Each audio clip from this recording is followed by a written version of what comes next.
Praise lord. యూట్యూబ్లో ఈ వాక్యం వింటున్న ప్రతి ఒక్కరికి మన ప్రియమైన యేసుక్రీస్తు నామములో శుభములు తెలుపుకుంటున్నాను. ఈరోజు మనం ధ్యానించబోయే అంశము దేని విషయమై చింతించవద్దు. ఈ అంశం కొద్దిసేపు ధ్యానించమని దేవుడు నన్ను ప్రేరేపించారు. అయితే వాక్యం మీ దాకా చేరిందంటే దేవుడు మీరు ఈ వాక్యం వినాలని కోరుకుంటున్నాడు కనుక ఎక్కడ స్కిప్ చేయకుండా పూర్తిగా వినండి. ఇక వాక్యంలోకి వెళ్ళిపోదాం. అపోస్తలుడైన పౌలు ఫిలిప్పీయులకు రాసిన పత్రిక 4వ అధ్యాయం 6వ వచనం చూసినట్లయితే, దేనిని గూర్చియో చింతింపకుడి కానీ ప్రతి విషయంలోనూ ప్రార్థన విజ్ఞాపముల చేత కృతజ్ఞతాపూర్వకముగా మీ విన్నపములు దేవునికి తెలియజేయుడి. ఆమేన్. మనం ఎందుకు చింతిస్తాము? మన అవసరాల నిమిత్తము మనకి ఎప్పుడు చింత ఉంటూనే ఉంటుంది. చింత మనుషులను కృంగదీస్తుంది. మనం సాధించుకోలేని అవసరాల గురించి చింతిస్తూ ఉంటాం.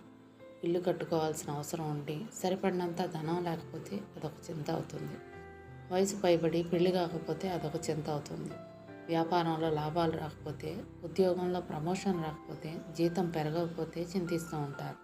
ఇలా మన శక్తికి మించిన దానికోసం చింత అనేది మనల్ని వెంబడిస్తూ ఉంటుంది. చింత అనేది భయం వల్ల కలుగుతుంది. భవిష్యత్తు గురించి చింతించని వారు ఎవరూ ఉండరు. రేపటిని గూర్చి చింతింపకుడి, రేపటి దినము దాని సంగతులను గూర్చి చింతించును. ఏనాటికి కీడు ఆనాటికి చాలును అని మత్తయి సువార్త 6వ అధ్యాయం 34వ వచనంలో యేసు ప్రభు చెప్పాడు. ప్రతిరోజు మనకు జరిగే కీడుల గురించి చింతించడమే కాకుండా మళ్ళీ భవిష్యత్తు గురించి కూడా చింతిస్తూ ఉంటాం. సాతాను దగ్గర ఉన్న పెద్ద ఆయుధం భయపెట్టడం. ప్రతి ఒక్కరికి భవిష్యత్తును చూపించి భయపెడుతుంది. ఎలా బ్రతుకుతావు అని ప్రతి ఒక్కరిని నిరుత్సాహపరుస్తూ దేవునికి దూరం చేస్తూ ఉంటుంది. అందుకే ప్రతి ఒక్కరూ భవిష్యత్తు గురించి చింతిస్తూ ఉంటారు. మానవులుగా మనం అనేక రకాల సమస్యలతో ప్రతిదినం చింతిస్తూ ఉంటాం.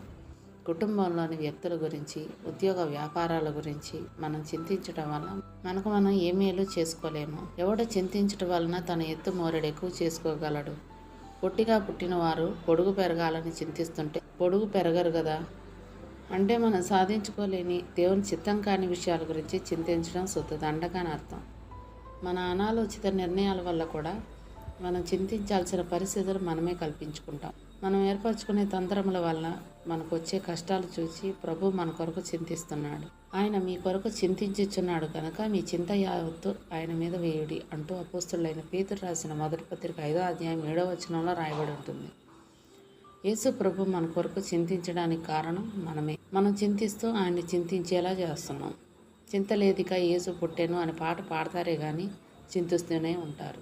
ప్రభు మన కొరకు ఏమైనా చేయగలడు కనుక మన చింత యావత్తు ఆయన మీద వేయచ్చు. మనకి ఏదైనా కష్టం వచ్చినప్పుడు లేదా మన అవసరాల గురించి చింతించడానికి ముందు మనకు వచ్చిన కష్టం లేదా మన అవసరం దేవునికి తెలుసు కదా.